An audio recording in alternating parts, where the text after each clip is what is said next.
I want to start out today saying thank you to all of those of you who have left some really lovely and beautiful comments uh, under my videos. It really means a lot to me, and I'm deeply grateful. It certainly helps me, to really feel like, yeah, this feels so right to do. And as I've shared before, I really enjoy sharing these things that are coming through and just be as authentic and transparent as I can, because I think that is a big part of everybody's journey, that we can let go of that false sense of self that believes it needs to be different than it is, be better, more beautiful, more smart, more spiritual, less judgmental, all those things. And when I bring through a message, whatever comes through or whatever I have realized, part of it is really just to be fully transparent. If we can't be that and there's still holdout to just being who we are, we're still living in duality, obviously. So I want to say it's wonderful and I'm so grateful. And I'm just a small YouTuber. And so when I start out, when somebody starts out like that, we don't know anything. I don't know if this is going to land for anybody, if I'm going to be criticized. These are all the things that come up when you start out. And there will always be criticism. Criticism. It's just part of standing out and becoming visible.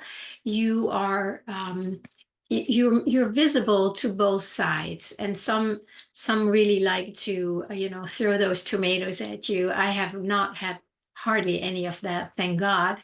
But if I do, then I also know that that is part of it. And when we show up as ourselves with whatever comes through, with whoever we are, there will always be somebody who's going to have an opinion about it different than mine, criticize us, and it's part of it. And I would say it's probably a good thing, because then again it helps me to just stabilize in, well, this is who I am and this is what I share, and there's nothing I can do about it.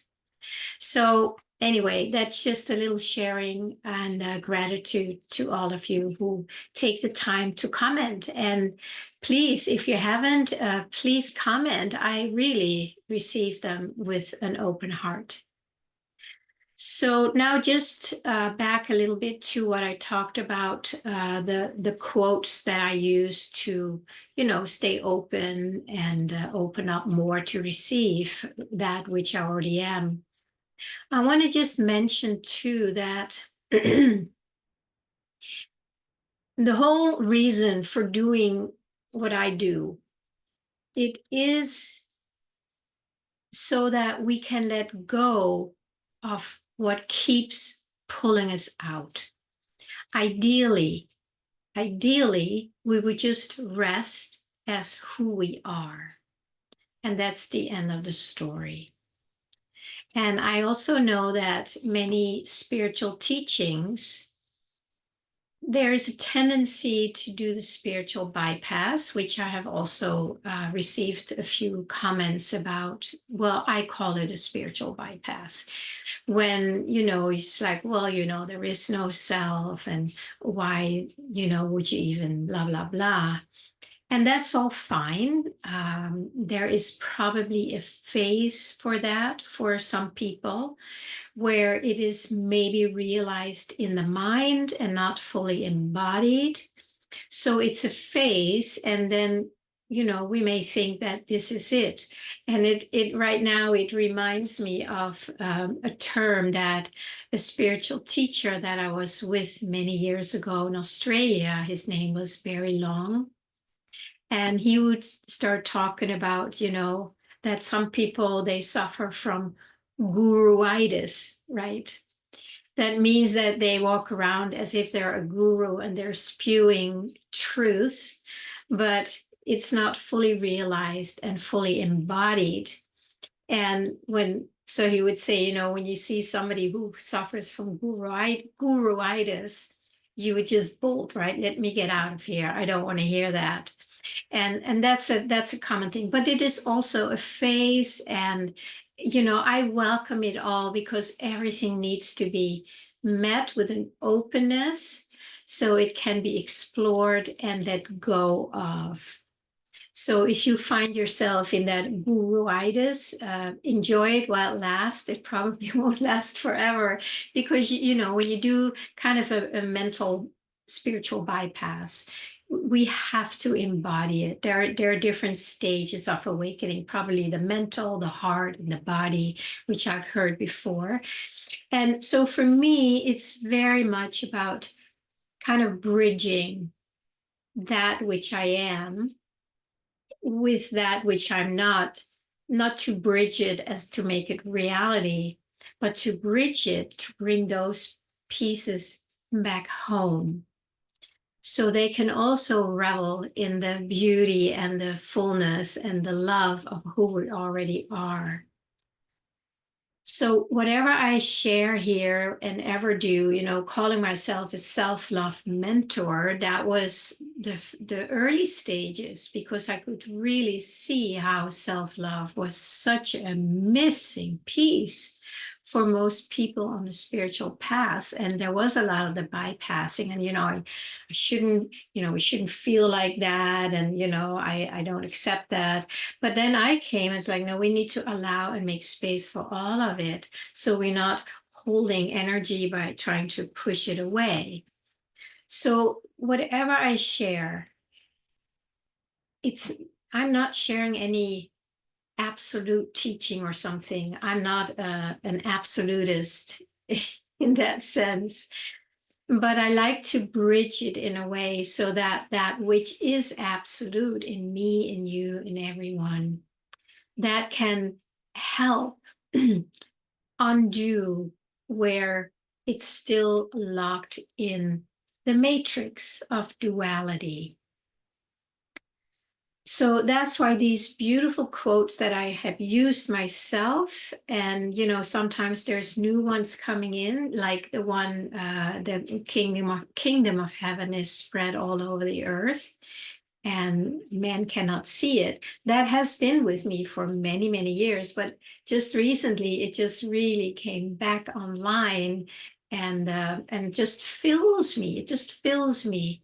And in that filling, it's easier to stay here without really efforting. And then that becomes a lot less unreal and unattractive, uninteresting. And in that sense, I kind of let it go. I pull my energy back to here, not by bypassing it. Bypassing will never, ever work. There's a lot of spiritual teachers and spiritual devotees, whatever, that have tried that. It just causes pain for those around you or for around them. And I was in a relationship with somebody that did that, and my goodness, was that awful. It was awful. And in those days, I didn't have the embodiment and the grounding in myself as I do now. And a year from now it's going to be different again, but I didn't have that. So I I was kind of trying to find my way in all of that. It was very confusing, very painful. So I have experienced it firsthand, and I don't recommend it. Don't do it. And if you do it, you probably can't help it. So it's all good. It's all good. So just wanted to emphasize that what I shared the other day is that those quotes, it's not something that we need to live with forever. They are all just little, what should we call them? Little scissors that help us disconnect. And the scissors are made of love. It's not like a rough one. It's just made of love, and say, oh, yeah, okay. And then suddenly you're done, and then you just snip it off. And then you're just here, and you don't need to worry about that out there anymore. Excuse me, because it has no interest. This has interest. And in that, it becomes easier and easier to rest in and as that without a lot of efforting. But as long as we have all this conditioning, the layers, right, the barriers that Rumi talks about, the barriers that we have built inside of us that are basically keep us seeking for the love and for the fulfillment out there, we do need to meet them, and we do need to soften them and not beat them up or make them wrong. It's like, oh yeah, I see. But this is really what I want. And then we can really create a softening around it by not resisting it, not avoiding it, not making it wrong. That's kind of the core of what I have been sharing for many years as a self-love mentor. So since I am here now talking again about the longing, which has been what has been so alive, that sweetness that you will feel by just allowing yourself to experience whatever it is that you long for. Don't be afraid that you're going to get attached to what you want out there. That happens when you keep looking for it out there. So it is, I think I've shared it before, like you feel you long for something, and it is your reaction to it that decides if you are going to open up to it and let it come through, or if you're going to close it down because you think there's something wrong with it, you shouldn't have it for whatever reason. So it's either an open door to allow that, because it's like a knocking. It is the longing, it's like a knocking from the inside, right? So it's knocking, knocking, knocking. And if you're on this side and you keep smashing the door on it, it can't come out. And then you'll keep seeking and trying to find and work hard and struggle and feel separate from what you really want. But if you say yes to it, here, you just feel the longing. You just feel the longing. That's really all it is. The longing is your friend. And when you go, oh yeah, I long, I just really want to feel at peace. Oh, yeah. And then you kind of imagine, like, I don't know if it's imagine, it's just you let yourself have that. you you don't deny that. You just are so loving that you will say, yes, you can have that. Yes, I want that for you. And that is the truth, because the divine that you are wants that for you and for me. How else can it be if the divine is this ever loving, infinite expression of peace and love and joy? How can we ever be denied such a thing? So let's take a nice breath into whatever it is that we want, whatever it is that we long for. And instead of going to like, oh, I don't have it, oh, it hurts, you close the door, right? And you go like, oh, yeah, thank you. I really, really want to experience that. And then you're open.